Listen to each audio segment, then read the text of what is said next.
పరిశుద్ధ గ్రంథంలో నుండి యోహాను సువార్త 3వ అధ్యాయము 16వ వచనం చదువుతుంది. దేవుడు లోకమును ఎంతో ప్రేమించెను, కాగా ఆయన తన అద్వితీయ కుమారునిగా పుట్టిన వానియందు విశ్వాసముంచు ప్రతి వాడును నశింపక నిత్య జీవము పొందునట్లు ఆయనను అనుగ్రహించెను. దేవుడి పరిశుద్ధ వాక్యాన్ని దీవించి ఆశీర్వదించాను. ఆమేన్. సన్నిధానములకు వధింపబడిన గొర్రెల రక్తానికి ఎంత స్తుతించినా కూడా తక్కువే. దేవా, మరి యొక్క నెలను మా జీవితంలో మీరు ప్రవేశపెట్టారు. అద్భుత రీతిగా నా ప్రభనాథండి ఏప్రిల్ మాసం అంతటిలో కూడా మీ సన్నిధి కాంతి మాతో కూడా ఉంచి మే మాసంలో మొదటి వారం అంతా కూడా నీ కృపా కటాక్షములు మాత్రమే నాతను ప్రోత్సహింపజేశారు. ఈ యొక్క 2వ శుక్రవారంలో మీ సన్నిధి కాంతి మాతో కూడా ఉంచమని ప్రార్థిస్తున్నాం. గత వారం అంతట్లో మేము వెళ్ళిన ప్రతి గృహాన్ని, మేము దర్శించిన ప్రతి సంఘాన్ని మీరు ఆశీర్వదించి పడింపచేయమని ప్రార్థిస్తున్నాం. దేవా, నిన్ను ఆరాధించే ప్రతి బిడ్డ ఆత్మతో స్వచ్ఛంగా ఆరాధించాలని మీకు దయచేయండి. వాక్యం వాక్శక్తిగా మీరు మార్చండి. వాక్యం బయలు వెళ్తున్నప్పుడే ఆత్మీయ మానసిక శారీరక రుగ్మత నుంచి విడిపించండి. వాక్యం ద్వారా బలపరచండి, వాక్యం ద్వారా ధైర్యపరచండి, వాక్యం ద్వారా స్వస్థపరచండి, వాక్యం ద్వారా దురాత్మల ప్రేతాత్మల సమూహంలో నుంచి విడిపించండి. చేతిపడి మానసిక శుద్ధ శక్తి నుంచి మీరు విడిపించండి. మూర్ఖ ఆత్మలు వేసినామని గర్దించమని ప్రార్థిస్తున్నాం. దేవా, మీకే స్తోత్రం, మీకే స్తోత్రం, మీకే స్తోత్రం, మీకే స్తోత్రం. నమ్ముట నీ వల్ల అయితే నమ్మువానికి సమస్తము సాధ్యమని మీరు సెలవించినారు. అపవాదుల చేత పీడింపబడిన ప్రతి దుష్టశక్తి మీరు లయపరచండి.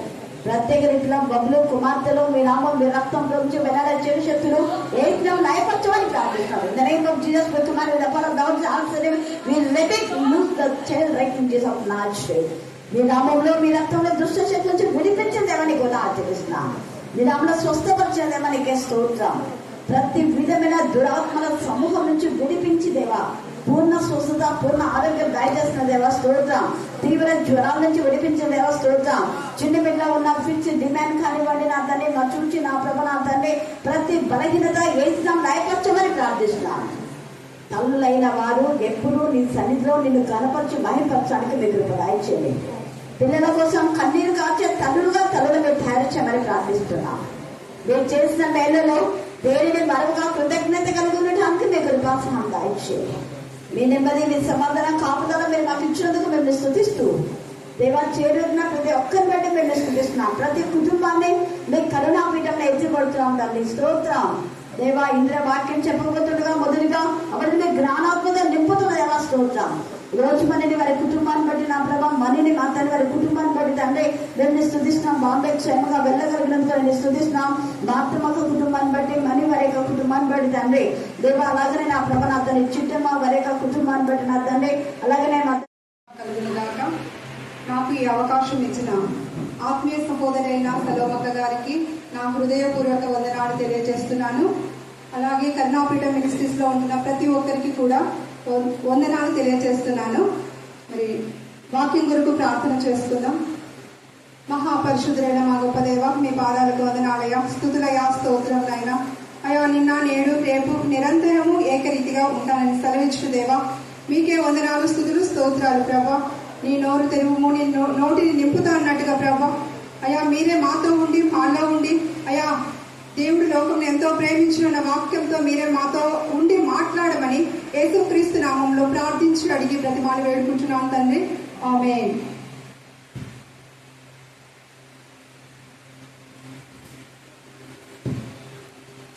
యోహాను సువార్త 3వ అధ్యాయము 16వ వచనము. మనం అందరికీ ఇది అందరికీ తెలిసిన వాక్యమే అయినప్పటికీ మరొకసారి జ్ఞాపకం చేసుకుంటున్నాం అంతే. తెలియని వారంటే ఎవ్వరూ ఉండరు. మనకి ఎన్ని సంవత్సరాలు ఉంటే అన్నిసార్లు వాక్యాన్ని విని ఉంటాం.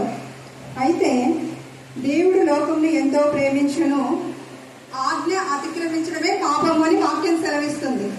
అలాగైతే మత్తయి సువార్త 5వ అధ్యాయము 22వ వచనాన్ని చూస్తున్నాం. నేను మీతో చెప్పుచున్నదేమనగా, మన సహోదరుని మీద కోపపడు ప్రతి వాడు విమర్శకు లోనగును, తన సహోదరుని చూచి వ్యర్థుడా అని చెప్పువాడు మహాసభకు లోనగును, ద్రోహి అని చెప్పువాడు నరకాగ్నికి లోనగును. అలాగైతే మనం ఇప్పుడు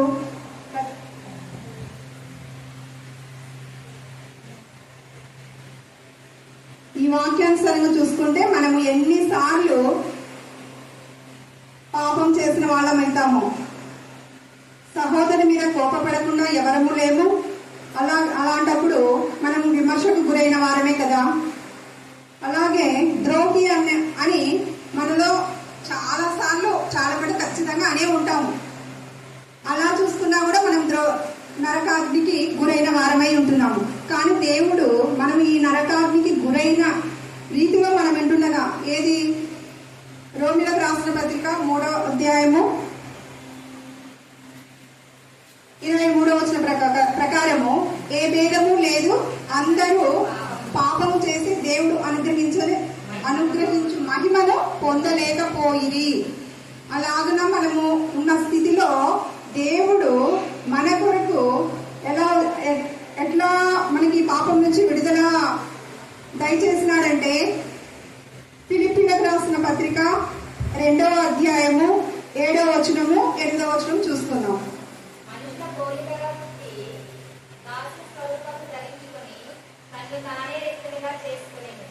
మరియు ఆయన ఆకారమును మనుషులుగా కనపడి మరణము పొందినంతగా అనగా శిలువ మరణము పొందినంతగా విధేయత చూపిన వాడై తను తాను తగ్గించుకునేది. మరి దేవుడు మన కోసము మానవులుగా పుట్టి మన కొరకు ప్రాణం పెట్టినంతగా మన పాపాలు క్షమించడానికి ప్రాణం పెట్టాడు. మనమైతే మన కుటుంబ సభ్యులు నా ప్రాణం అంటాం, అక్కనో నాన్ననో అమ్మనో అందరినీ నా ప్రాణమా నాకు నువ్వంటే నాకు ప్రాణం అంటామే, కానీ మనమైతే ప్రాణం పెట్టలేము. కానీ దేవుడైతే మన కొరకు ప్రాణం పెట్టి ఉన్నాడు. అలాగున ఇప్పుడు ఉన్న కాలంలో మనం అంతా ఎలా ఉంటున్నామో అంత్యకాలంలోనే ఉంటున్నాము. 2వ తిమోతి 3వ అధ్యాయము 1-2 వచనాలు చూసుకుంటే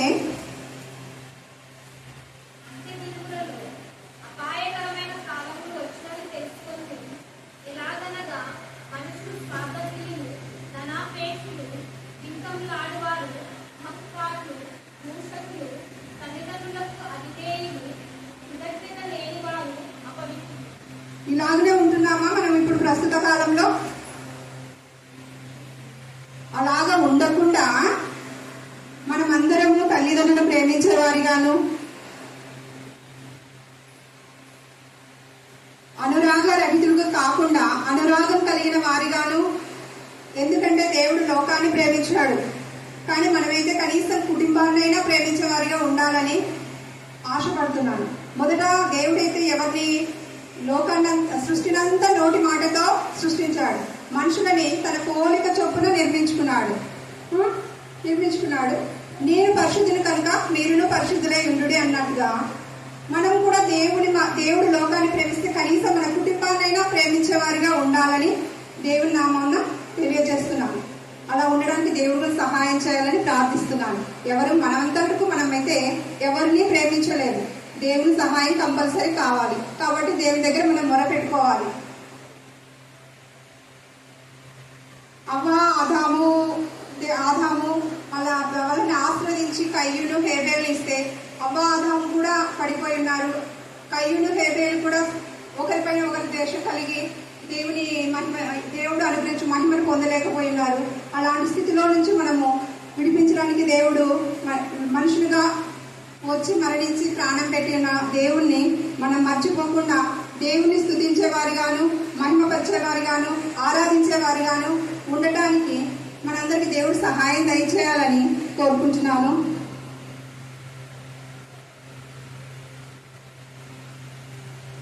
మనం ఇలా ఉండకుండా సహాయం చేయాలని దేవుడు కోరుకుంటూ ఈ చిన్న ఈ మెసేజ్ అయితే చిన్నదే, కానీ ప్రతి ఒక్కరం జ్ఞాపకం ఉంచుకోవాలని దేవుని నామం మనవి చేస్తూ ప్రార్థిస్తూ అక్కకి అవకాశం ఇచ్చినందుకు మరొకసారి కృతజ్ఞతలు తెలియజేస్తూ ముగిస్తున్నాను.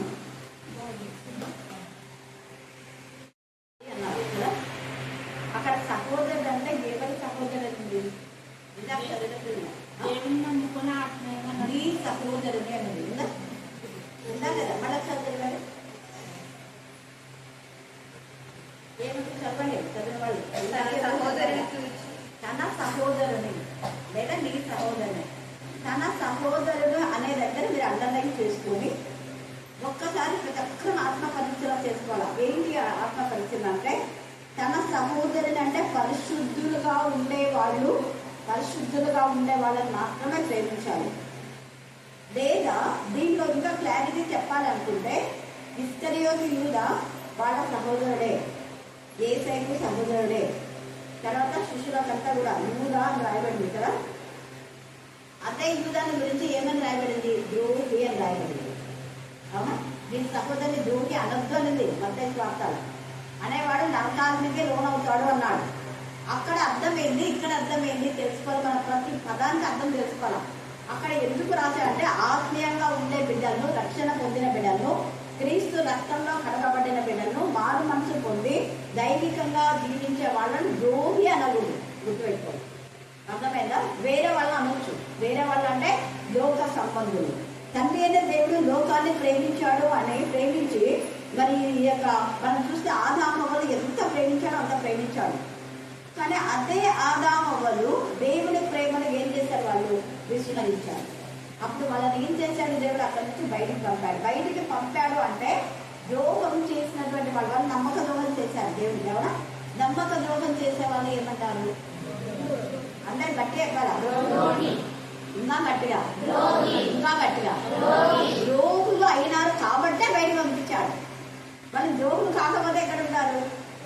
లోపలనే ఉంటారు. మళ్ళా ఆయన రక్తంతో కడిగి వాళ్ళు శుద్ధి చేసి మళ్ళా తన బిడ్డలుగా తన స్వకీయ సంపాద్యంగా మీరు నా సొత్తు అన్నారు. అక్కడ అదే అర్థం. అంటే ద్రోహిగా ఉన్న వ్యక్తులు పశ్చాత్తాపడినప్పుడు దేవుడు క్షమిస్తాడు అనేది అక్కడ అర్థం. మళ్ళీ ఎలా మాట్లాడాలి అనేది ఒకటి గుర్తుపెట్టుకోండి. తర్వాత వాక్యానికి ముందు వెనకాల ఏముంది అని మనం చదువుకోవాలి. ఎవరైనా వాక్యం చెప్పేటప్పుడు ముందు ఏముంది, తర్వాత ఏముంది, ఏ సందర్భంలో ఎవరితో ఎక్కడ ఎవరు ఎలా మాట్లాడాలని వెళ్ళాలి. అపోస్తలుడైన పౌలు నీ సహోదరుని ప్రేమించు అంటాడు కదా. ప్రేమ ప్రేమ ప్రేమ అంటాడు. ఎక్కడ? 1 కొరింథీ 13వ అధ్యాయంలో 1-2 వచనాలు చూడండి. 1 కొరింథీ 13:1-2 వచనాలు. మనుషుల భాషలతోనూ దేవదూతల భాషలతోనూ నేను మాట్లాడను, ప్రేమ లేని వాడనైతే నేను వెళ్తున్నాను. చూడండి, ఇంకా అన్ని చాలా ఉన్నాయి అక్కడ. తర్వాత మీరు చదవండి. ప్రేమ అంటే ప్రేమకు నిదర్శనము మనకు వేరేగా ఏముంది? బైబిల్లోనే ఉంది. యేసయ్య నువ్వు నన్ను ప్రేమిస్తున్నావా అన్నాడు పేతురుని. మరి ప్రేమకు నిదర్శనం ఏముంది అక్కడ? త్వరగా చెప్పండి. అన్ని తెలిసిన విషయాలు మీకు తెలియదు ఏం లేవు. నిజంగా మనలో ప్రేమ అనేది ఉంటే గొర్రెలు ఏం చేయాలో కాయాలి. ఈ కాసే విషయంలో, మేపే విషయంలో ఏం చేయాలి? మేపడం అంటే వాక్యం. నిన్న విశ్వాస వాక్యం అని మనం చూసినాం కదా. నమ్మడం వలన మరి ఆ నమ్మకమే విశ్వాసము, విశ్వాసమే నీతిమంతుడుగా తీర్చబడింది. నీతిమంతుడు ఎవ్వరు లేడు, ఒక్కరు కూడా లేడు. కానీ యేసయ్య రక్తము ద్వారా కడగబడిన ప్రతి ఒక్కరు నీతిమంతుడే. మనల్ని ఏం చేస్తారో మనం అందరం పాపం చేసినాము అంటాం, నిజమే. కానీ నీతిమంతులు లేడు, ఒక్కడు కూడా లేడు, నిజమే. మరి రక్తంతో కడగబడినాక నీతిమంతులమా కావా? చెప్పాలా? మరి రక్తంతో కడగబడి నీతిమంతులం అయినాక మళ్ళీ పాపం అంటారా? ఎక్కడ అన్నారు కదా. అది మీరు తేడా తెలుసుకోవాలని నేను మీతో మాట్లాడుతున్నా. అక్కడ యేసయ్య గొర్రెల కాయల మేపలు. ఎవరైనా ఇప్పుడు ఇందులో చక్క చెప్పింది, మనం లోకమంతా ప్రేమించకపోయినా నీ ఇంటిని అనే మాటలో నీ ఇల్లు అంటే ఇంటికి ఒక పేరు ఉంటుంది, అంటే నీ వంశం. ఇప్పుడు గుంజుకోవాలనుకున్నాం, ఉదాహరణ ఎక్కుతున్నాను. ఎప్పుడు అక్కడ గుంజుకోవాలని అనుకోద్దు. ఉదాహరణ మీరు అందరూ ఇక్కడ గుంజుకోలే ఎక్కుతున్నారు కదా. లేదా పాములు అనుకోండి, కుక్కలు అనుకోండి, దూడలు అన్నీ ఉన్నాయి. కుక్కలు, పాములు, ఎద్దులు, గద్దలు ఉన్నారు. కర్నూలు గద్దల ఆంటీ వాళ్ళ కూతురు మననే కలిసి ఎదురు తర్వాత వస్తారని చెప్పారు. ఇప్పుడు జీవన్ వాళ్ళ భార్య అదే గద్దల ఆమె వచ్చాయి. నిన్న అవుట్లెట్ చేసిన జీవన్ భార్య కాస్త నా మతం గద్దల. ఇలాగా అయితే ఈ వంశం ఇల్లు అంటే ఇంటిని ప్రేమించాడే నీ వంశాన్ని. నీ వంశంలోని వాళ్ళు దేవునికి విరోధంగా తప్పు చేస్తూ ఉంటే నీకు తెలుసు వాళ్ళు తప్పు చేస్తున్నారు, వాళ్ళు తప్పు వాళ్ళకి తెలిసినప్పుడు ఏం చేయాలి? నువ్వు గద్దించకపోతే ద్రోహి అనే పదానికి ఇప్పుడు నేను చెప్తున్నా. నువ్వు ఎప్పుడైతే తప్పు చేసేవన్నీ సంఘంలో కానీ, ఇంట్లో కానీ, బంధువులో కానీ, నీ ఇల్లు కనీసం ఇల్లు అనింది కదా, కనీసం నీ వంశం నన్న మీరు కాపాడుకోండి. ఎందుకంటే ఎస్ఐలో తను ఏం చేసింది కాపాడుకోండి. కాబట్టి ఇక్కడ ఉన్న వాళ్ళు ఈ రోజు వాక్యం చాలా ఇన్నర్ మీనింగ్ తో చెప్పింది, ఇందిరే చెప్పింది, కొంచెమైనా ఆమె అనుకుంటుంది. కానీ దాంట్లో ఉన్న మీనింగ్ఫుల్ ఏంటంటే నీ ఇంట్లో వాళ్ళు ఇప్పుడు చెప్పినటువంటి ఇందిర కూడా గద్దించాలి, నువ్వు గద్దించాలి, పిల్ల నేను గద్దించాలి, ఇక్కడ వాళ్ళంతా కూడా గద్దించకపోతే దేవుని పిల్లలు కాదంట అని ఎవరు చెప్పినారు? ఎందుకంటే కాయాలి లేదా? నువ్వు నిజంగా దేవుని ప్రేమిస్తే, ప్రేమ నీలో ఉంటే నువ్వు గద్దిస్తావు, వాళ్ళని హెచ్చరిస్తావు, సరి చేస్తావు. ఎందుకు ఎందుకు గద్దించాలి? ఎందుకు సరి చేయాలి? ఎందుకు? ప్రేమ అనేది ఉంటే, ఆ ప్రేమ అంటే గద్దించకపోతే ప్రేమరా? చెప్పండి. ఎందుకు గద్దిస్తామంటే వాడు నరకంలో పడతారు కాబట్టి. నీ ప్రేమ చీరనిచ్చేది, బట్టలు ఇచ్చేది, అన్నం ఇచ్చేది, అన్నదానం, గోదానం, భూదానం, ఇది ప్రేమ కాదు. అది శాశ్వతమైన ప్రేమ కాదు. అది ఆ రోజు ఒక పూటకు వాడిని గుర్తిస్తారు. కానీ వాడిని యుగ యుగాలు నరక అగ్ని గంధకాల నుంచి కాపాడడానికి నీ వంతుగా నువ్వు ఎన్నిసార్లు గద్దించాలి. యేసయ్య ఇస్కరియోతులను ఎన్నిసార్లు గద్దించాలి? అవునా కదా? చాలాసార్లు గద్దించాలి. గద్దించడమే కాకుండా ఇస్కరియోతులుగా పేరే ద్రోహి అని రాయండి. సహోదరుడైన యోహాను, సహోదరుడైన యాకోబు అని రాయబడింది యేసయ్య యొక్క సహోదరుల గురించి. కానీ ఇస్కరియోతులుగా సహోదరులను రాయబడలా. ఏమైనా రాయబడింది?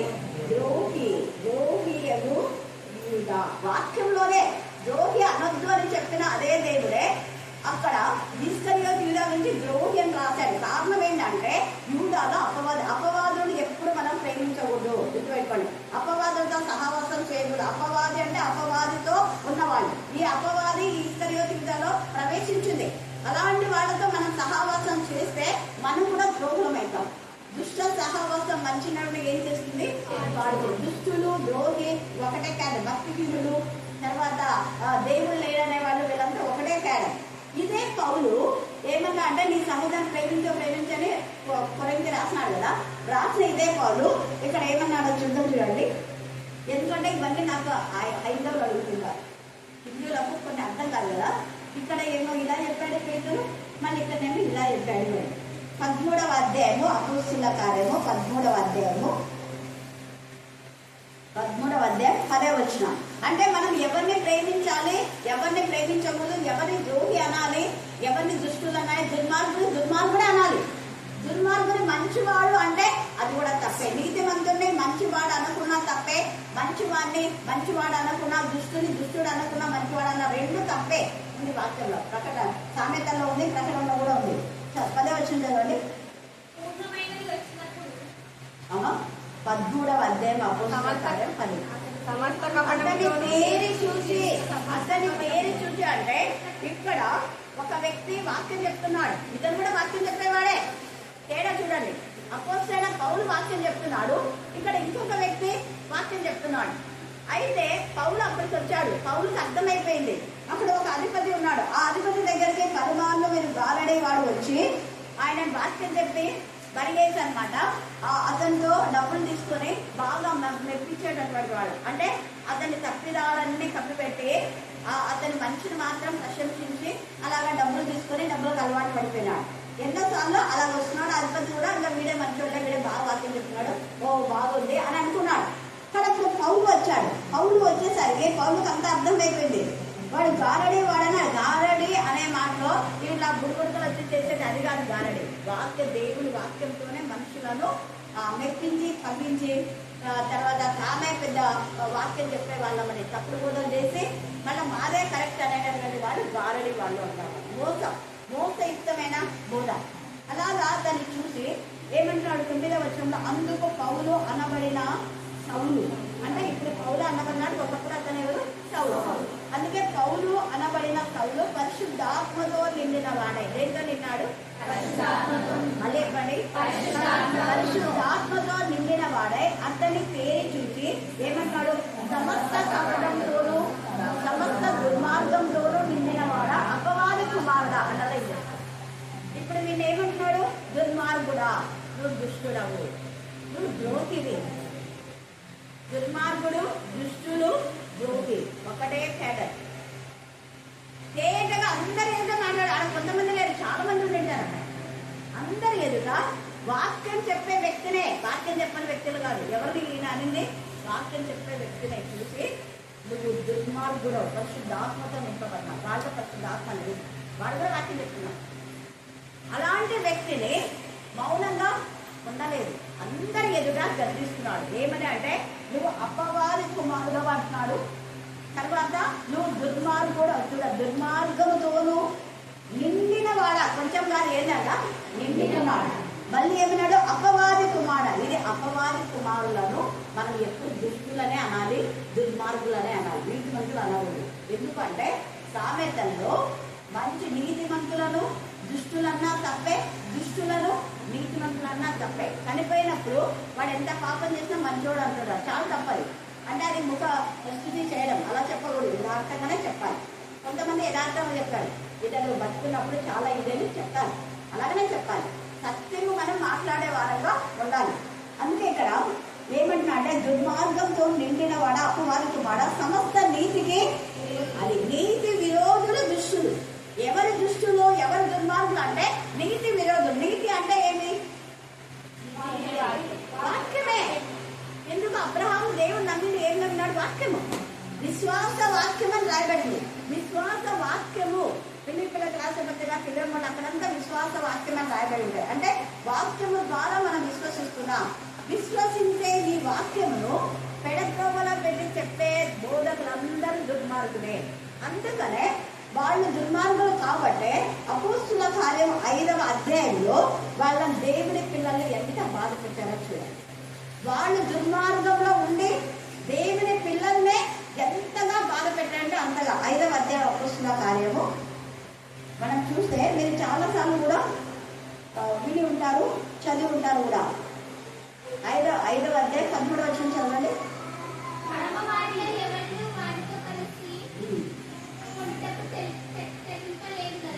తెగింపలేదు అంటే వీళ్ళు ఏమేమో చెప్పి వాళ్ళని భయపెట్టినారు. ఎవరి మీద కల ఉంది, ఏ చెడు గురించి ప్రకటించకూడదు. ఎంత దుర్మార్గులు చూడండి, వాడు దుర్మార్గులు. మరి ఎవరు దుర్మార్గులు అంటే ప్రధాన యాజకుడు. ఎవరెక్కడ దుర్మార్గులు అంటే దుర్మార్గంగా ప్రవర్తించిన వాళ్ళని ఏమంటాం మనం? దుర్మార్గం ప్రవర్తించే వాళ్ళు ఏమంటారు? అందరూ ఎక్కాలా అంటారా? అంటారు కదా. మరి ఇక్కడ దుర్మార్గులు ఎవరు అంటే ప్రధాన యాజకుడు. అందుకే యెషయా 58లో దుర్మార్గులు కట్టిన కట్లను మనం ఏం చేయాలా? విప్పాలా. ఎన్నిసార్లు చెప్తున్నాం కదా ఈ పదాన్ని గురించి. మరి ఇక్కడ విప్పుతున్నామా? దుర్మార్గులు కట్టిన కట్లను విప్పగలిగిన వారంగా ఉండే వాళ్ళ నిజమైన దేవుని పిల్లలు. అపవాది పిల్లలైతే ఇంకా దుర్మార్గులు కట్టిన కట్టిన ఇంకా గట్టి చేస్తారు. కానీ ఇక్కడ 5వ అధ్యాయం అపోస్తుల కార్యం అంతా చదువుకోండి, చాలా ఉన్నాయి కదా. 17 నుంచి 21 దాకా ఇప్పుడు చదవండి మళ్ళా. అపోస్తుల కార్యం ప్రధాన యాజకులు ఎవరంట? మళ్ళీ చెప్పాలా? ఎవరు దుర్మార్గులు ఇక్కడ అంటే ప్రధాన యాజకులు. అతనితో కూడా ఉన్న వారందరూ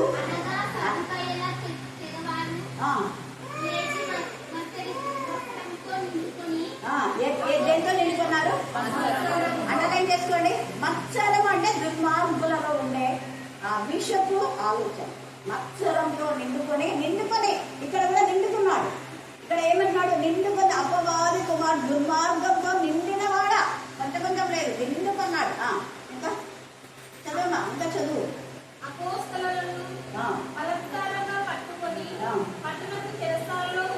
పట్టణపు చెరసాల్లో ఉంచిరి. అయితే ప్రభుదూత చూడండి, దేవుడు కనికమ్మలో తండ్రి కాబట్టి దుర్మార్గం కట్టిన కట్లను విప్పడానికి ప్రభుత్వాన్ని పంపి వాళ్ళని విడిపించినాడు. అది చాలా ఉంది. వీళ్ళంతా కలిసి విప్పబడి మళ్ళీ వాళ్ళు ఏం చేస్తున్నారంటే దేవుని ఆలయంలో నిలిచి వాక్యం చెప్తున్నారు. ఇది 25వ వచనం చదవండి. ఎంత గొప్ప కృప. వాళ్ళు ఏమంటున్నారు? మీరు యేసే నామాన్ని ప్రకటించకూడదు, మీ పేర్లన్నీ చెప్తున్నారు. పౌలు, పేతురు వీళ్ళంతా బాగా స్వస్థపరుస్తున్నారు, వాక్యం చెప్తున్నారు, మీ పేర్లు విడబడుతున్నాయి. మేము యాజకులం కదా, యాజకులమైన మమ్మలను అవమానపరుస్తున్నారు. మీరు చేసే బోధన కంటే నాకు అవమానం, మా దగ్గరికి ఎవరు రావట్లా, అందరు మీ దగ్గరికే వెళ్తున్నారు అనేసి నేను ఎన్ని మాట్లాడినారో మనం తెలియదు. కానీ ఇక్కడ కొంచెమే రాస్తాడు. ఆ పదములో అర్థం ఎంతుందో అంత మీరు అర్థం చేసుకుంటే అర్థమవుతుంది. అయితే వీళ్ళను దేవుని దూత బయటకు తీసుకొచ్చినాడు. దుర్మార్గుడు కట్టేసినాడు, కానీ దేవుని దూత బయటకు తెస్తే వాళ్ళు ఏం చేస్తున్నారో చూడండి. చూద్దాం. 25వ వచనం. అప్పుడు ఒకడు వచ్చి అప్పుడు ఒకడు వచ్చి ఇదిగో ఇదిగో మీరు చెరసాలలో వేయించిన మనుషులు మీరు చెరసాలలో వేయించిన మనుషులు. ఈ దుర్మార్గులు ఏం చేస్తున్నారంటే దుర్మార్గులు కట్టుకట్టి వాళ్ళని అక్కడంతా బంధించేసినారు సంఖ్యలతో. కానీ వీళ్ళు ఏం చేస్తున్నారంటే కాళ్ళు పడతారు. అయ్యో జైలు వేసినారే, లేదంటే వాక్యం ఎవరైనా దైవజనుని జైల్లో వేస్తే నేర్చుకుంటూ కూర్చుంటారు. ఇప్పుడైతే దైవజనుడు అవునా? కానీ ఈ దైవజనులు ఏం చేస్తున్నారంట పాటలు పాడినారు. అది దేవుని ప్రేమ. అది నిజమైన దైవజనుడి యొక్క లక్షణం. ఎవరు ఏమన్నా ఏమాత్రం కూడా కించిత్ కూడా వెనక్కు తగ్గరు. ఈ రోజు వాక్యం చెప్పకుండా రేపే చెప్పేస్తారు. దేవుని పిల్లల లక్షణం అదే. చెప్పడం ఎలాగా ఇలాగ పౌలాగానే మీరు దుర్మార్గులు, మీరు కపటంతో ఉన్నారు, మీకు మంచి ఆలోచన లేదని పౌలాగా వాళ్ళని గద్దించి వాక్యం చెప్పేదే దేవుని పిల్లల లక్షణం. ముందు గద్దించాలి, వాళ్ళని హెచ్చరించాలి, సరి చేయాలి. కానీ మనలో మనం చేసుకోవాలి. ఇక్కడ వీళ్ళైతే దూత బయటికి తీసుకొచ్చింది. వాళ్ళంతా మళ్ళా తెల్లవారగానే దేవాలయంలో వాళ్ళు బోధిస్తున్నారు.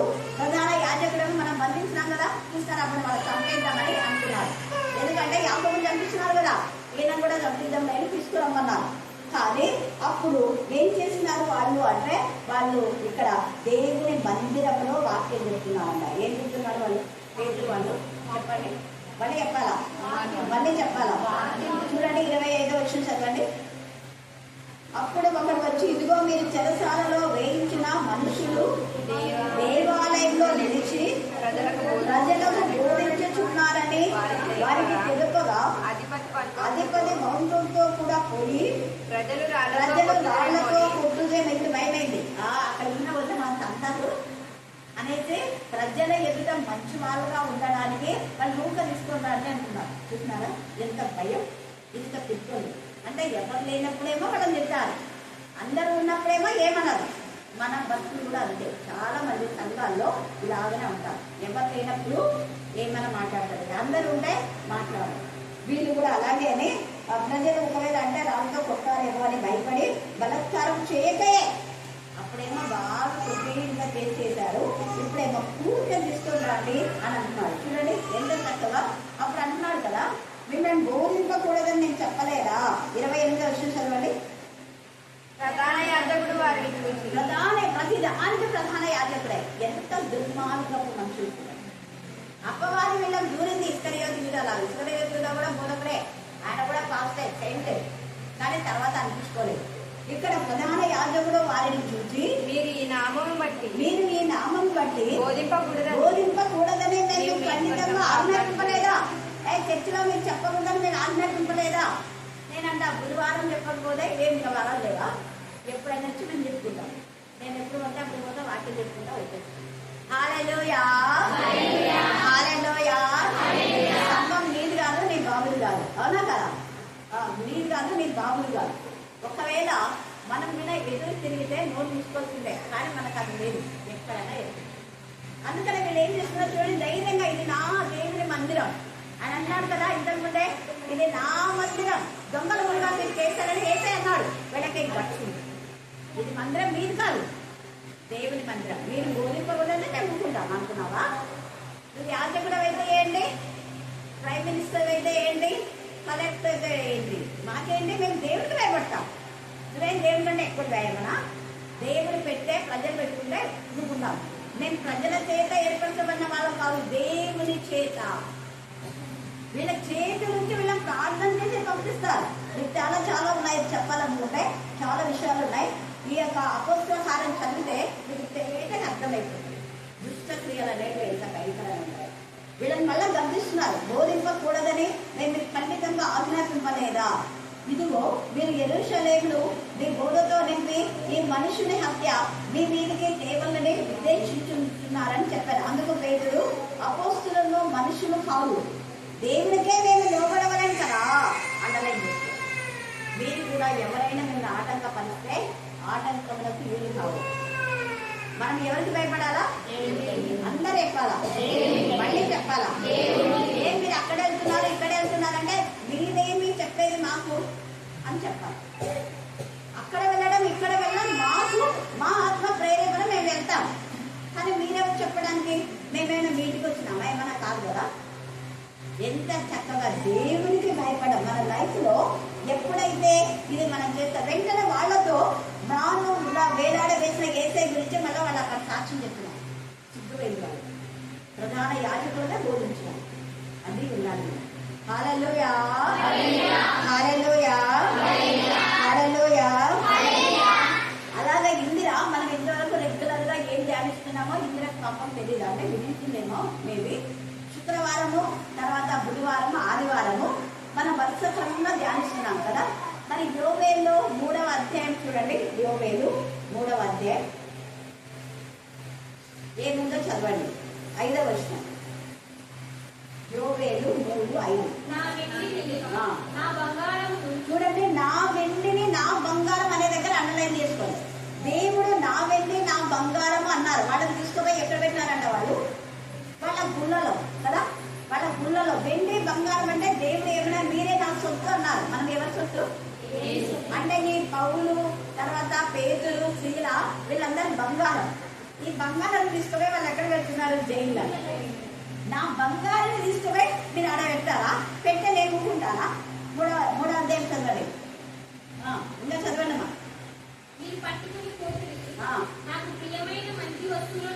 నాకు ప్రియమైన వాళ్ళు వీళ్ళు పౌలు పేతులు శీల లేక అపోస్తులందరూ కూడా దేవునికి ప్రియమైన వాళ్ళని పట్టుకొని పోయినారు. తర్వాత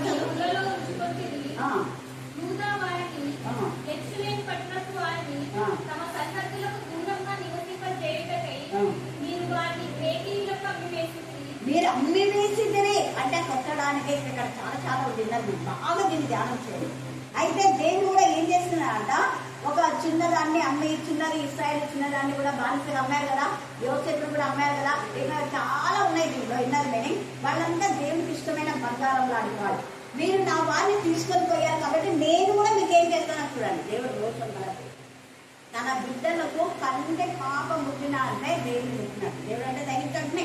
అందుకని 44వ వచనం నుంచి 3వ అధ్యాయం యోవేలు 4వ వచనం నుంచి మీరు ఇలా చదువుకుంటే ఎంత శిక్షణ అంత శిక్షణ. చదవండి. 4వ వచనం.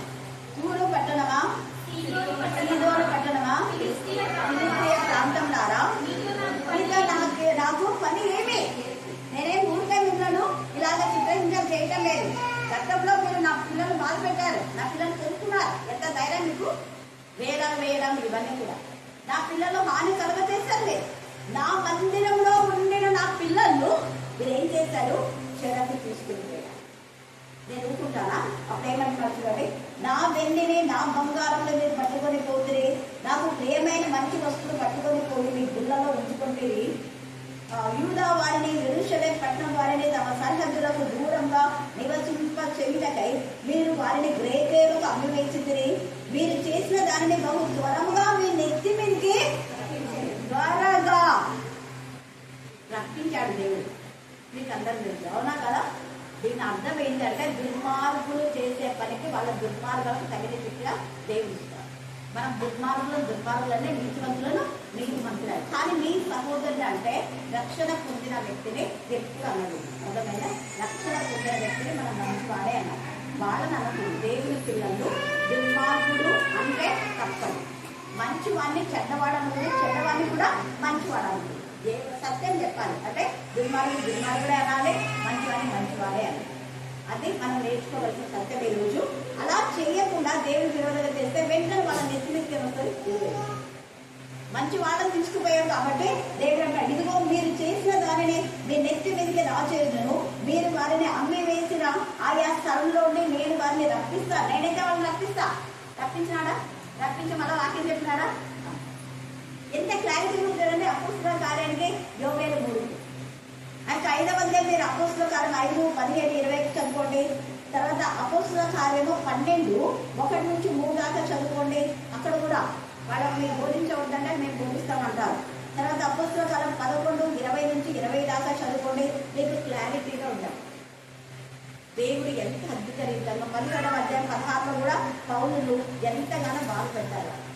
అక్కడ చాలా మంది అన్ని స్త్రీలు మరి ప్రభు నమ్మినందుకు వాళ్ళ మీద కక్ష పెంచుకుంటారు. వేరే వాళ్ళంతా అదా ఎవరెవరైతే దేవునికి విరోధంగా ఉంటారో వాళ్ళందరూ రేపి వాళ్ళ మీదకు రాళ్ళు నుండి చంపండి అని చెప్తారు. కానీ దేవుడు వాళ్ళ ప్రాణాలు కాపాడతారు. నూనెలో వేస్తారు యోహాను, సలసల కాగే నూనెలో, కానీ దేవుడు ఆ నూనెలో నుంచి యోహాను కాపాడతారు. చూసారా, ఎన్నిసార్లు చంపాలని చూస్తారు యోహాను, కానీ దేవుడు తన పిలుపు మేరకు కాపాడతారు. అయితే యాకోబు ఎందుకు చనిపోవడానికి అలౌ చేశాడు అంటే, సలోమి అక్కడ అడిగింది కదా, నా కొడుకును ఒక కొడుకును మొదటి సింహాసనం పైన ఇంకో కొడుకు చివరంది కదా, అది నెరవేరదని కోసం. యాకోబు చాలా చిన్నవాడు. యాకోబు పత్రిక మీరు చదవండి, ఎంత నాడైన విధానంలో వీళ్ళు కనిపిస్తారు. యాకోబు పత్రిక చదివితే మీరు చాలా చాలా వాళ్ళ యొక్క దేవుడి ఎంతగా వాళ్ళు బాధ పెట్టారో అంత బాధకు వాళ్ళు గురైపోతారు. ఇక్కడ కూడా అంతే, ఈ యొక్క యోవేలో కూడా అలాగనే భయంకరమైన పరిస్థితులు అనమాట. ఇశ్రాయేలు చిన్నది, దాన్ని దేవుడు అది తీసుకొని పోతే ఆ పిల్లని బట్టి దేవుడు అక్కడ మేలు చేశాడు. దేవుడి పిల్లలు ఎక్కడ ఉంటే అక్కడ ఖచ్చితంగా మేలు జరుగుతుంది. అందుకే మీరు వారిని అమ్మి వేసిన ఆయా స్థలంలో ఉండి నేను వారిని రప్పించును, నీ కుమారులను నీ కుమార్తెలను యూదా వారికి అమ్మి వేయించును. ఎంత బాగుంది. అట్లా ఏం చేసుకోండి, నా పిల్లలు మీకు ఇష్టమైనా కదా, ఇప్పుడు మీ పిల్లలు ఏం చేస్తున్నారు చూడండి, ఎంత చెప్తున్నాడో. 8వ వచనం, నీ కుమారులను అంటే ఎవరి కుమారులు? తూరు, సీదోను, ఫిలిష్తియా. ఈ మాటనే నేను వాళ్ళకి చెప్పింది. ఒక ఆడపిల్లకు ఎవరైనా బాధ పెడితే వాళ్ళ ఆడపిల్లలకు ఏమైతుంది? ఉందా ఇక్కడ వాక్యంలో? ఉందా? అందరు చదవండి ఒకసారి, మళ్ళీ అందరు చదవండి. 8వ వచనం, నీ కుమారులను నీ కుమార్తెలను యూదా వారికి అమ్మి వేయించుడు. ఎందుకంటే మీరు యూదా వారి పిల్లలు మీరు కొన్నారు కదా, కొన్ని ఇష్టంకరంగా చేసుకున్నారు మీరు నా పిల్లలు. మరి ఇప్పుడు నేను చూసుకుంటానా? ఆ ఇస్తే యూదా వారి పిల్లలు ఒక్కటి మీరు చేస్తే నేనేం చేస్తున్నా? తూరు, సీదోను, ఫిలిష్తియా, ఇంకా చాలా మంది భయంకరమైన పరిస్థితిలో. మీరు మీకు ఇది ఏషియా చదివేటప్పుడు కూడా చాలాసార్లు విన్నాం కదా. తర్వాత ఎహెజ్కేల్లో కూడా వాళ్ళ కుమార్తెలు ఎట్లా శిక్షించేదంతా కూడా మనం విన్నాం కదా. ఇక్కడ కూడా అదే అంటున్నాడు, నీ కుమారులను నీ కుమార్తెలు యూదా వారికి అమ్మి వేయించును, వారు దూరంగా నివసించే జనులైన షెబాయీయులకు వారిని అమ్మి వేయుదురు. ఎంత బాగుంది. నేను యూదా వాళ్ళకి అమ్మి వేస్తా, యూదా వాళ్ళు ఏం చేస్తారు? ఎవరికి ఇస్తారంట? షెబాయీయులు. అంటే ఎంత పని చూడండి, వాళ్ళ పిల్లల పరిస్థితి ఎంత భయంకరం. షెబాయీయులకు వాళ్ళు అమ్మి వేయుదురు అని రాయబడింది. ఎంత బాధాకరమైన విషయం. షెబాయీయులకు వారిని అమ్మి వేయుదురు, యెహోవా సెలవిచ్చిన వాక్కు ఇదే. ఇంకా తర్వాత ఇక్కడ చాలా ఉంది, అది రాత్రి వేళ ధ్యానం చేసుకుందాం. దేవుడు ఈ లేఖ భాగం దీనికి ఆశీర్వదించుగాక. కాబట్టి మంచి వారిని చెడ్డవారనగుడు, చెడ్డవారిని మంచివారు. మన సహోదరులు అంటే రక్త సంబంధులైనా కానీ లేకపోతే రక్షణ పొందిన వ్యక్తులను దుర్మార్గుడు అని, రోగి అని అనుకోదు. దేవుడు ఈ వాక్య భాగం దీవించుగాక. ఆమేన్, ఆమేన్. చివరి ప్రార్థన.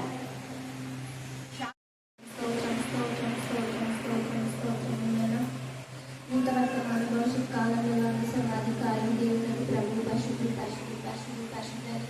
మానక రాత్రి పగలు మేలుకొలకి కలిసి అవన్నీ కలిగి నాశుద్ధి నీచుల చేతన సౌల చేతన ధనవంతుల చేతన దేవతల చేతన పరిశుద్ధుడు పరిశుద్ధుడు పరిశుద్ధుడు పరిశుద్ధుడు పరిశుద్ధుడు పరిశుద్ధుడు పరిశుద్ధుల 24 పెద్దల చేతను 4 జీవుల చేతను పొగడపరిచిన మా గొప్ప తండ్రి, స్తోత్రం స్తోత్రం స్తోత్రం స్తోత్రం స్తోత్రం స్తోత్రం స్తోత్రం స్తోత్రం స్తోత్రం స్తోత్రం. నిజమే నా ప్రభా, నీ లోకంని ఎంతో ప్రేమించినావు నా తండ్రి. నా ప్రభా, మీ ప్రేమకు మేము అర్హులుగా ఉండటకు మీ కృపాసహాయం దయచేయండి తండ్రి. మీకే స్తుతి, మీకే స్తుతి, మీకే స్తుతి, మీకే స్తోత్రం ఉందనా. టీచర్ చెప్పిన వాక్యంలో నా ప్రభా నిజమైన నా తండ్రినైనా ఎస్ఏ ప్రభా దుర్మార్గులని ప్రభా తండ్రి మంచోళ్ళన గుడ్డు, దుష్టులని మనుషులన గుడ్డు నా ప్రభా నా తండ్రి. మంచి వారి అనాలి, దేవుని బిడ్డలను మంచి వారిగా ఉన్న వారిని మంచి వారి అనాలి నా ప్రభా. ప్రభా తండ్రి నేను దుష్టులని మంచి వారిని తీర్పు తీర్చకూడదు, మంచి వారిని దుష్టులని తీర్పు తీర్చకూడదు అని సెలవిచ్చిందేవా. మీకే స్తుతి, మీకే స్తుతి, మీకే స్తుతి, మీకే స్తుతి, మీకే స్తోత్రం ఉందనా. నీతిగా న్యాయంగా ప్రభా ప్రతి విషయంలో మీరే తీర్పు తీర్చే దేవుడు నా తండ్రి.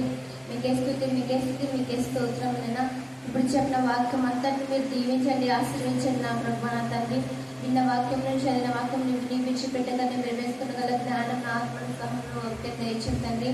ప్రభా మా వాక్యం నా తండ్రి ఇప్పుడు నిన్న వాక్యము తండ్రి సైతాన్ని ఎత్తుకోబోకున్నట్లు నా ప్రభా నీ వాక్యానుసారంగా నడుచుకుంటాం జీవించడం నీకు ప్రోత్సాహం దయచిన తండ్రి. మీకే స్తుతి, మీకే స్తుతి, మీకే స్తుతి, మీకే స్తోత్రం నిన్న ఇక్కడ వచ్చిన ప్రతి ఒక్క బిడ్డతో మాతో మాట్లాడినందుకు మీకే స్తుతి, మీకే స్తుతి, మీకే స్తుతి, మీకే స్తుతి, మీకే స్తోత్రం నిన్న చెప్పిన ప్రభా ఇంద్రజ అత్తగారిని కూడా మీరు దీవించండి, ఆశీర్వించండి తండ్రి. మీకే స్తుతి, మీకే స్తుతి, మీకే స్తుతి, మీకే స్తోత్రం నాయనా. టీచర్ గారిని ఇక్కడ వచ్చిన ప్రతి ఒక్క బిడ్డను మీరే జ్ఞాపకం చేసుకొని మన ఆశీర్వదించమని మీకే స్తుతి స్తుతి స్తుతి స్తోత్రం వందములు చెల్లించుకుంటూ ఇచ్చిడి ప్రార్థన ఆలకిస్తామని